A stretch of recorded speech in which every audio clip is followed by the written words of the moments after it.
சும்மா இப்போ உனக்கு ஹாப்பி தானே? நான் மட்டும் கோவிலுக்கு கிளம்புறோம். சரி கிளம்பு. இங்கே நின்று பேசிட்டு இருந்தா எப்படி? அப்புறம் காவியா வந்தா 3 பேரும் சேர்ந்து தான் போகணும்.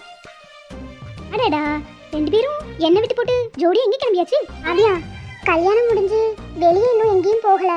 அதான் அனீஷ் கூட கோயிலுக்கு போயிட்டு வரலான்னு கிளம்புறேன். சரிதான், ஒன்றும் பிரச்சனை இல்லை, கூட நானும் வரேன். ஆனா பைக்ல போறீங்க, எப்படி 3 பேர் போக முடியும்? அதான் நானும் சொல்றேன், நீ வீட்லயே இரு, நாங்க மட்டும் போயிட்டு வரோம். அக்கா, நான் உங்ககிட்ட என்ன சொல்லியிருக்கேன்? உண்மையை வெளிக்கொண்டு வராம நீங்க 2 பேரும் எங்கேயும் சேர்ந்து தனியாலாம் போக முடியாது. நானும் கூட வரேன், ஒன்றும் பிரச்சனை இல்லை. பைக்ல 3 பேர்லாம் போக முடியும். இறங்கிக்கங்க, நான் உட்காந்துக்கிறேன். அப்படியா? என்ன விளையாடுறியா?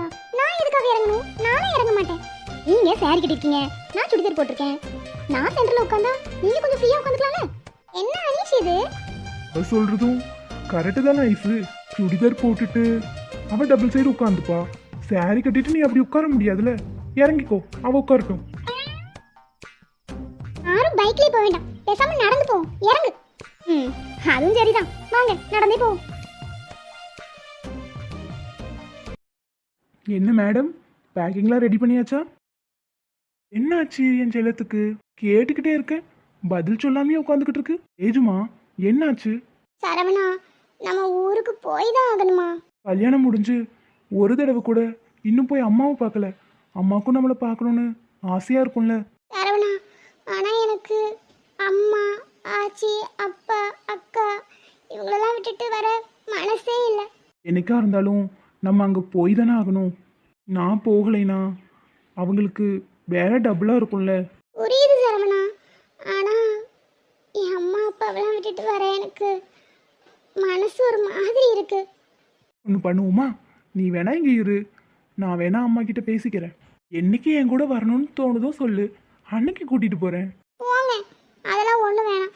நான் நாளைக்கே உங்க கூட வரேன். இத்தனை நாளாக உங்களை விட்டு பிரிஞ்சிருந்ததே எனக்கு எவ்வளோ கஷ்டமா இருந்துச்சு தெரியுமா? இப்போதான் கல்யாணம் முடிஞ்சு லைஃபையே ஸ்டார்ட் பண்ணியிருக்கோம். மறுபடியும் பிரிவெல்லாம் என்னால் தாங்க முடியாது. இப்படி சொன்னா அப்படி சொல்ற, அப்படி சொன்னா இப்படி சொல்ற, அப்ப நான் என்னதான் பண்றது? என்ன முடிவா இருந்தாலும் எடு, எனக்கு எதுனாலும் பிரச்சனை இல்லை. கொஞ்ச நாள் இங்க இருந்துட்டு வந்தாலும் சரி, இல்லை இப்பவே என் கூட கிளம்பி வந்தாலும் சரி, எனக்கு உன் ஹாப்பினஸ் மட்டும்தான் முக்கியம். சரவணா, நான் எங்க அம்மா அப்பாவை ரொம்ப மிஸ் பண்ணுவேன். இது எல்லா பொண்ணுங்களுக்கும் உண்டான பிரச்சனை தான். கல்யாணம் முடிஞ்சு வீட்டை விட்டு போகும்போது கண்டிப்பா கஷ்டமா தான் இருக்கும். உன் நிலைமை புரியுது, எதை நினைச்சும் கவலைப்படாத தேஜுமா. உங்க அம்மா அப்பா வீட்டில் எவ்வளோ ஹாப்பியா இருந்தியோ அதே மாதிரி உன்னை சந்தோஷமா நான் பார்த்துக்கிறேன். நீ எதை நினைச்சும் பயப்படாம என்னை நம்பி வா. எனக்கு பயம்லாம் இல்லை சரவணா. ஆன்ட்டியை நல்லாவே தெரியும், அவங்க பாசமாக தான் இருப்பாங்க. ஆனா கொஞ்சம் வருத்தமா இருக்கு. கொஞ்ச நேரம் அழுதா சரியா போயிடும். ஐயோ, இவ்வளோ படிக்கட்டு ஏறணுமா? ஏற்கனவே வீட்ல இருந்து கோவில் வர நடந்ததுக்கே என் கால்லாம் வலிக்குது. இதுக்கு மேல என்னால ஒரு அடி எடுத்து வைக்க முடியாது. ஐசுமா, இன்னும் கொஞ்சம் தூரம் தான், ஏறிடலாம். என்னால முடியாது அனீஷ். இசக்கா, ஒன்று பண்ணுவோம். கீழே ஒரு கோவில் இருக்கு, அங்க சாமியை கும்பிட்டுட்டு கிளம்புவோம். அதுவும் சரிதான், அங்கேயே கும்பிட்டுட்டு கிளம்புவோம். என்னால ஏற முடியாது. ஐசு, காலையிலிருந்து கோயிலுக்கு வரணும்னு அவ்வளோ ஆசைப்பட்டுட்டு இப்போ போகாமல் இருந்தா எப்படி? சரி, ஒன்று பண்ணுவோம், நான் வேணா ஒன்று தூக்கிட்டு வரேன். வளராத, கொஞ்சம் திரும்பி பாரு, எவ்வளோ படிக்கட்டுன்னு. இதுலலாம் நீ தூக்கிக்கிட மாட்டேன். ஏன்னா அவ்வளோ சாதாரணமாக நினச்சிட்டியா? இப்போ பாரு மாமா, கிறுக்கு வேலை பார்க்காதீங்க.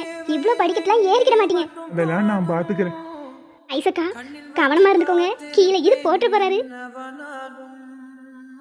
ரெண்டும் காதல் மயக்கத்துக்குள்ள போயிருச்சு போல. உச்சி முதல் பாதம் வரை வீசுது வாசம். தினமும் 1000 முறை பார்த்து முடித்தாலும் இன்னும் பார்த்திட சொல்லி பாடும் மனம் ஏன்?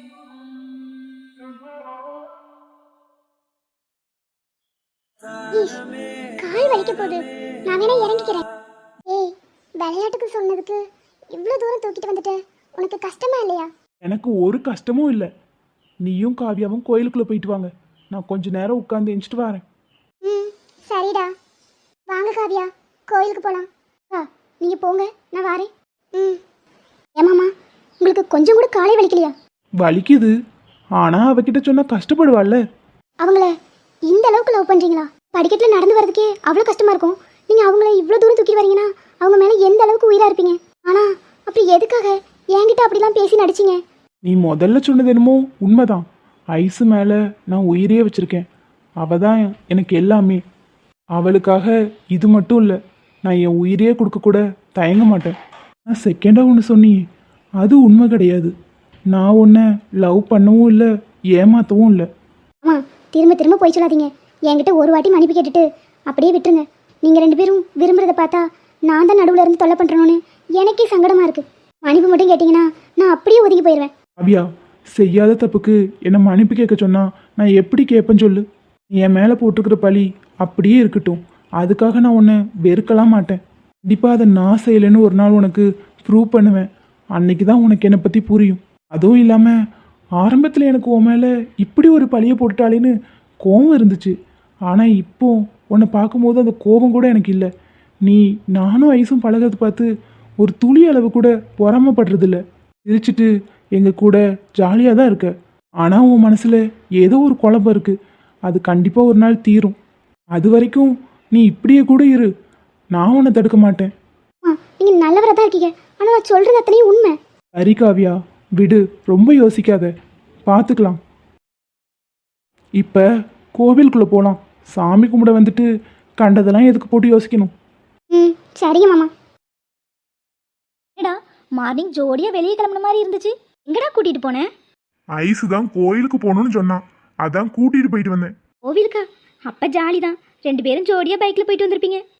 ம் என்னத்த ஜாலி, என் ஜோலி முடியாமல் இருந்துச்சுன்னு சந்தோஷப்பட்டுக்க வேண்டியதான். ஏண்டா என்னாச்சு இவ்வளோ சலிச்சுக்கிற? நாங்கள் வெளியே கிளம்புற நேரமாக பார்த்து காவியாவும் வந்துட்டா. வேற வழி இல்லாமல் அவளையும் கூட்டிகிட்டு போக வேண்டியதாயிடுச்சு. அப்புறம் எப்படி பைக்கில் போகிறது? இங்கேருந்து கோவில் வரைக்கும் நடந்தே போனோம். அங்கே போனால் ஐஸுக்கு மலை ஏற முடியாதுன்னு சொல்லிட்டா. அவளை தூக்கிட்டு போய் ஏன் முட்டி உடஞ்சதான் மிச்சம். உன் நிலமையை நினச்சா சிரிப்பு தான் அனீஷ் வருது. அது இருக்கட்டும் மச்சான், இப்போ மட்டும் எப்படி வாழ் உன்னை தனியாக விட்டுச்சு? அதான் ராஜா, எங்களுக்கும் ஒன்றும் புரியல.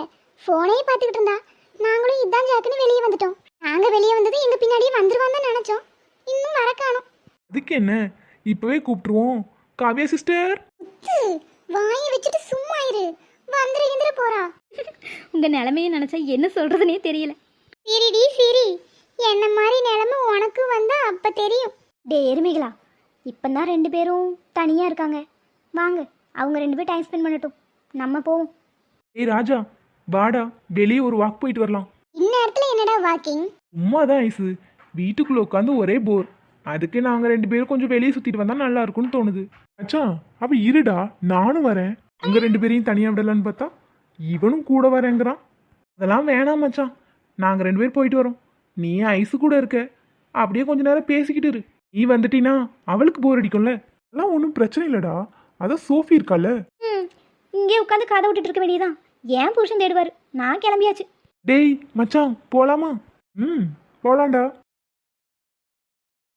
கொஞ்ச நேரம் எல்லாருக்கும் கதவுடலான்னு பார்த்தா எல்லாம் கழட்டி விட்டுட்டு கிளம்பிருச்சு.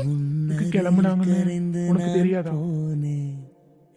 ஆண்கள் வெட்கப்படும் தருணம் உன்னை பார்த்த பின்பு நான் கண்டு கொண்டேன். இது ரூம் இல்ல. இதுக்கு என்ன, ஏன் பொண்டாட்டியை நான் தொடுறேன், என்னையா இருக்கேப்பா? பூச்செடிகள் பூக்கிறதே இவள்தானே ஐசுமா, உந்தன் பாதி. கடவுள் பதில் கேட்கிறது. வியந்து வியந்து உடைந்து உடைந்து சரிந்து சரிந்து மிரண்டு என்ன வேணும்?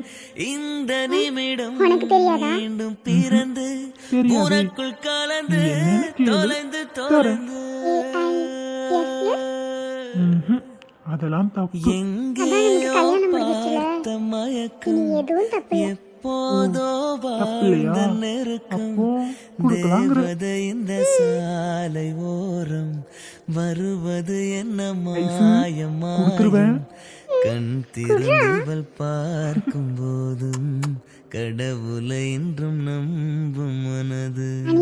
வேறெதுவும் தேவையில்லை, சொல்லுமா? மட்டும் I love you. கண்ணில் வைத்து காத்திரு. ஒரே சிரிப்பு சத்தமா கேட்டுக்கிட்டு இருந்துச்சு. என்ன கதையெல்லாம் விட்டு முடிச்சாச்சா? சரி, நேரத்தோட போய் தூங்குங்க. சரியாச்சி. சோஃபிமா, உன்னை கேட்ட தப்பா நினைச்சுக்காத. உனக்கும் சூர்யா தம்பிக்கும் கல்யாணம் முடிஞ்சு கிட்டத்தட்ட 2 மாசம் ஆச்சுல. இன்னும் ஒரு விசேஷத்தையும் காணோம். கொஞ்சம் வாயை வச்சுட்டு சும்மா இரு. ஹிமா, நீ உள்ள போ. என்ன மைனி, நான் கேட்டதுல என்ன தப்பு இருக்கு? பிள்ளையோ யாருமே இல்லாம அனாதையா வளர்ந்துச்சு. நம்ம தானே நல்லது கெட்டதெல்லாம் சொல்லி கொடுக்கணும். கொஞ்சம் வாய் அடக்கு. சோஃபிமா, நீ ஒன்றும் தப்பா நினைச்சுக்காதடா. அவ ஏதோ கிறுக்கு மாதிரி பேசிக்கிட்டு இருக்கா. நீ போ. சரசு கேட்டதுல என்ன தப்பு இருக்கு சொல்லு. என்னம்மா நீயும் புரியாம பேசிட்டு இருக்க? அதுக்கு சின்ன பிள்ளைங்க. சின்ன பிள்ளைங்க தான், நான் இல்லைன்னு சொல்லலை. ஆனால் நம்ம தானே எல்லா விவரமும் எடுத்து சொல்லி கொடுக்கணும். இன்னைக்கு இவ கேட்குறா, நாளைக்கு வெளியே உள்ளவங்களாம் கேட்பாங்க. அதுக்கு என்ன பதில் சொல்லுவேன்? நான் பதில் சொல்லிக்கிறேன். ஆனா என் மருமக கிட்ட நீ இப்படி பேசுற வேலை வச்சுக்காத. பொல்லாத மருமக. குழந்தை பெத்து கொடுக்க துப்பு இல்ல மருமகலாம். ஏய், நீ இப்ப என்ன சொன்ன? என்ன சொன்னேன்? நான் ஒன்றும் சொல்லலையே. நீ சொல்லாதத்தே. நான் எல்லாத்தையும் நின்று கேட்டுக்கிட்டு தான் இருந்தேன். சோஃபியை பார்த்து குழந்தை பெத்துக்கு துப்பு இல்லைன்னு சொல்ற. அவ மனசு எவ்வளவு கஷ்டப்படும். கல்யாணம் முடிஞ்சிட்டா போதும், விசேஷங்கன்னு கேட்டு சாகடிக்க வேண்டியது. அம்மா சொன்னேன், அதுக்கு என்ன இப்போ? உன் மகளா இருந்தா இப்படிதான் கேள்வி கேட்பியா? குழந்தை பெத்துக்கிறது அவங்கவுங்க விருப்பம். அது எப்ப பெத்துக்கணும்னு அவங்க முடிவு பண்ணிக்குவாங்க. அதெல்லாம் நீ பேசிக்கிட்டு இருக்காத. இதுக்கப்புறம் என்னைக்காவது என் அண்ணியை பத்தி ஏதாவது பேசுன, அப்புறம் இங்க என்ன நடக்கும்னே தெரியாது. என்ன வேறாண்டி இது? இப்படி அத்தைக்கிட்ட எகிரிக்கிட்டு வர? அம்மா இருகலடி, நீ தான் 60 வயசு தாண்டியும் காலம் போன காலத்துல இன்னும் உட்கார்ந்துகிட்டு இருக்க. இன்னும் போய் சேரலையேன்னு யாரும் கேட்டாங்களா என்ன? அது என்ன, கல்யாணம் முடிச்சா மட்டும் எப்ப விசேஷம்னு கேட்டு டார்ச்சர் பண்ணிக்கிட்டு இருக்கீங்க. இதுக்கப்புறம் இந்த வீட்டுல இந்த பேச்சு வரக்கூடாது சொல்லிட்டேன். இனி என் அண்ணன் அண்ணி வாழ்க்கையை பத்தி யாராவது ஏதாவது பேசுனீங்க, அப்புறம் நான் சும்மா இருக்க மாட்டேன் சொல்லிட்டேன். சரிப்பா, உன் அண்ணியை பத்தி நாங்க எதுவும் சொல்லல. போ ராசா, போ.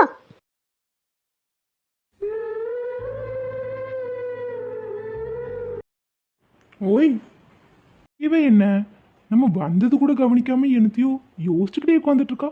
சோஃபிமா, சோஃபி, இவளுக்கு என்னாச்சு? இப்படி பித்து பிடிச்ச மாதிரி உட்காந்துக்கிட்டு இருக்கா. சோஃபிமா. வாங்க சூர்யா. இங்க எப்ப கேக்குற? நான் வந்து எவ்வளவு நேரமா சோஃபின்னு கத்திக்கிட்டு இருக்கேன். நீ காதுலயே வாங்காத மாதிரி உட்காந்துக்கிட்டு இருக்க. உனக்கு என்னாச்சு? அப்படி என்ன யோசனை? அதெல்லாம் ஒன்றும் இல்லை சூர்யா. என்ன வேணும்? எனக்கு ஒன்றும் வேணாம். உனக்கு தான் ஏதோ ஆயிப்போச்சு. நான் கூப்பிட காதுலயே வாங்காம உட்காந்துக்கிட்டு இருக்க. என்னாச்சுமா? எதுவும் பிரச்சனையா? அதெல்லாம் ஒன்றும் இல்லை சூர்யா.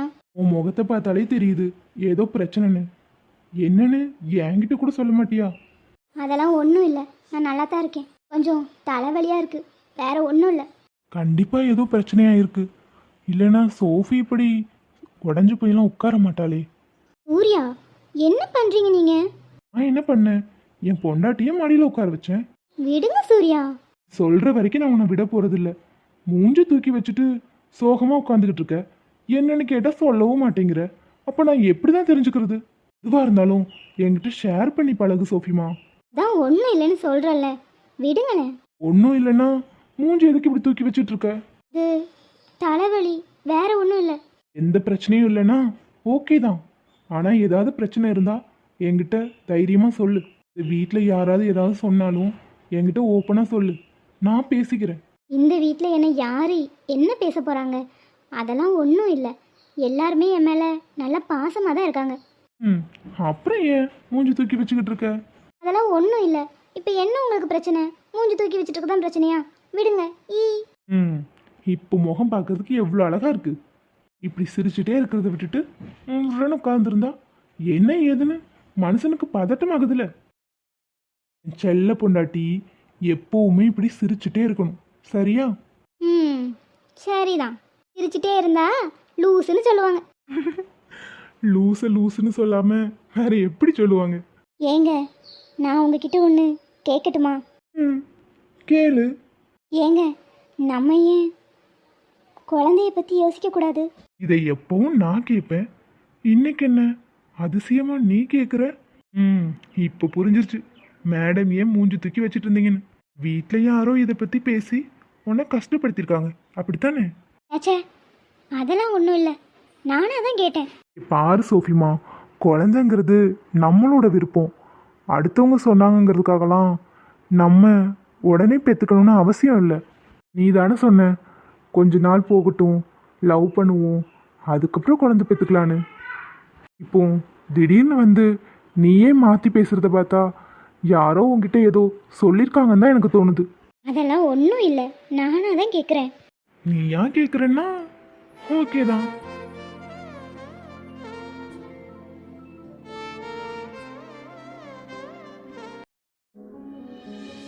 அம்மா, என் தம்பி, இத்தனை நாள் நீ அம்மா விட்டு பிரிஞ்சு வந்துட்டல. அதான் வந்துட்டு இல்லம்மா, அழாதீங்க. அப்பாக்கு என்னாச்சு? உடம்பு சரியில்லைன்னு சொன்னா? அப்பாக்கெல்லாம் எதுவும் ஆகலை, நல்லா தான் இருக்காரு. நீ தானே அப்பாவுக்கு உடம்பு சரியில்லைன்னு கூட்டிட்டு வந்த. தம்பி, அவனை ஏன் திட்டுற? நான் தான் அப்படி சொல்ல சொன்னேன். என்னை விட்டு நீ ஒரு நிமிஷம் கூட பிரிஞ்சதில்லை. ஆனால் 6 மாதம் இந்தியாவில் போய் இருந்திருக்கேன். நான் உன்னை போகக்கூடாதுன்னு சொல்லியும் நீ போயிருக்கல எனக்கு தெரியாம. அதான் உன்னை இங்கே வர வைக்கிறதுக்காக நான் தான் போய் சொல்ல சொன்னேன். என்னம்மா, எங்க இருந்தாலும் நான் உங்க பையன் தானே, எதுக்கு இப்படி பயப்படுறீங்க? நான் இந்தியாவுக்கு போனா அப்படி என்னதான் பிரச்சனை வரும்? திரும்பவும் போக தான் போறேன். நீங்க என்ன தடுக்க முடியாது சொல்லிட்டேன். ஏற்கனவே அம்மா பேச்சு மீறி இந்தியாவுக்கு போயிட்டு வந்துட்டல. இனிமே நீ எங்கேயும் போகக்கூடாது, இங்கே தான் இருக்கணும்னு சொல்லிட்டேன். அம்மா, எனக்கு அங்க ஒரு முக்கியமான ஒர்க் இருக்கு. எதுவாக இருந்தாலும் உங்கள் அப்பாவும் சரிஸ்தமையும் பார்த்துக்குவாரு. நீ போக வேணாம். வா, வந்து ரெஃப்ரெஷ் ஆகிட்டு சாப்பிடு. அம்மா உங்ககிட்ட சொன்னா நீ என்கிட்ட சொல்ல வேண்டியதானே. இப்படி ஏமாத்தி இங்க கூட்டிட்டு வந்துட்டு. டேய் ஜூன், நான் என்ன பண்றது? அம்மா பேச்ச நான் என்னைக்கு மீறி இருக்கேன் சொல்லு. இப்ப காவியாவோட நிலைமை என்னடா ஆகுறது? நான் நினைச்சா அப்ப போய் அனிஷ் கிட்ட பேசிட்டா எவ்வளவு பெரிய பிரச்சனையாகும். கொஞ்சமாவது யோசிச்சியா? இதுக்கு தானே முன்னாடி இருந்தே சொல்லிட்டு இருந்தேன், அதெல்லாம் செட் ஆகாதுன்னு. நீ தான் என் பேச்ச கேட்கவே இல்லை. காவியாவுக்கு இப்பவே கால் பண்ண போறேன். ஏய், பிரச்சனையை லூஸ் மாதிரி பெருசாக்கிட்டே இருக்காத. அம்மாவை கன்வின்ஸ் பண்ணி நம்ம இந்தியாவுக்கு போகலாம். அம்மாவை கன்வின்ஸ் பண்றது அவ்வளவு ஈஸி கிடையாது. அப்படி கன்வின்ஸ் பண்ற மாதிரி இருந்தா நான் எதுக்காக பொய் சொல்லிட்டு இந்தியா வரணும்? எப்போ கன்வின்ஸ் ஆக, நான் எப்போ இந்தியா போறது? காவியா கிட்ட ஃபோன்ல ஒரு ஃப்ரெண்டு மாதிரி பேசி என்ன ஏது நடக்குதுன்னு தெரிஞ்சுக்க போறேன். என்னமோ பண்ணு, ஆனா காவியா உங்ககிட்ட பேசுவான்னு எனக்கு நம்பிக்கை இல்லை. அதெல்லாம் பேசுவா. மச்சான், நீ தேவையில்லாம கால் பண்ணாத. அப்புறம் காவியா மனசுல குழப்பம் இன்னும் அதிகமாக தான் ஆகும். அதெல்லாம் நான் பாத்துக்கிறேன். நீ உன் வேலையை பாரு. என்னமோ பண்ணு, சொன்னா கேட்க மாட்டேன். மாமா ரொம்ப நல்லவராக இருக்காங்க, அப்புறம் ஏன் நம்மக்கிட்ட அப்படி நடந்துக்கணும்? ஐசக்காவையும் அளவுக்கு அதிகமாக விரும்புகிறாரு. தேவையில்லாமல் நம்ம தான் குறுக்க புந்து உட்காந்துக்கிட்டு இருக்கோம். என்னன்னு ஒன்றுமே புரியல, ஒரே குழப்பமாக இருக்குது. அப்போது என் கூட இவ்வளோ நாள் ஏன் அப்படி பழகணும்? எதுக்காக பழகணும்? நான் எவ்வளோ நம்பினேன் அவரை. ஒரே குழப்பமாகவே இருக்குது. என்ன புது நம்பராக இருக்குது? ஹலோ